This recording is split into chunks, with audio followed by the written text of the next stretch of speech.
Public त्या बिबट्याला मारताना पाहायला मिळतात. तुम्ही स्वतः सुद्धा काठी घेऊन बिबट्याच्या मागे आहेत. काय तुम्हाला स्वतः काय यावं लागलं मैदानामध्ये? मी सकाळपासून येऊन मला जसं थांबलो समजलं तसं सकाळपासून येऊन थांबलो. कोणी काठीन मारत नव्हतं, स्वतःचं संरक्षण करत होतो. तुम्ही जर व्यवस्थित बघितलं तर बिबट्या समोरच्यावर हल्ला करत होता. त्याला त्याच्यापासून वाचण्यासाठी त्याला काडीकिडी तर फिरावं लागत होती. बंदूक घेऊन फिरत नव्हते कोणी त्याला मारायचं तर. म्हणजे संरक्षण करायला गेलं तर इकडे मी पुढारी बदनाम. जे गावामध्ये घुसू नये, लहान पोरं असतात, या टायमाला क्लासेस चालू असतात, त्याच्यात कोणावर हल्ला होऊ नये. आमच्याच मिटिंगमध्ये आमच्याच शिवसैनिकांना तो दिसला, तिथून आम्ही ते रेस्क्यू सुरू केलं. रेस्क्यूमध्ये इतके लोक सहभाग घेतले. चांगलं काम करायला गेल्यावर बी असं जर वाईट म्हणत असाल तर मग आपलं बदल्या बदल्यात जाईल. मग काय करणार काय?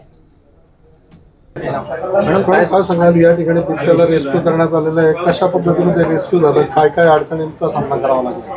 आज सकाळी आपल्याला आमदार साहेबांचा फोन आला होता की PWD गेस्ट हाऊसमध्ये बिबट्या लपलेला आहे.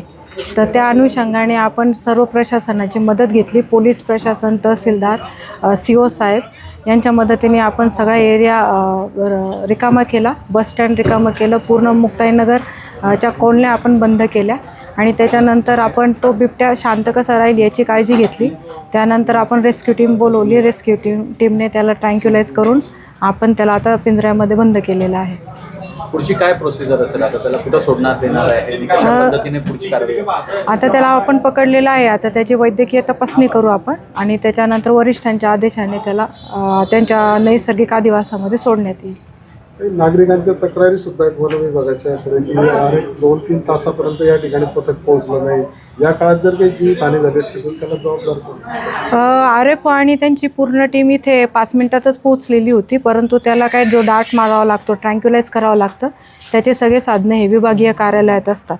त्याला यायला कमीत कमी 1-1.5 तास तर लागतोच. तेवढाच काही कालावधी लागलेला आहे. आपलं नाव?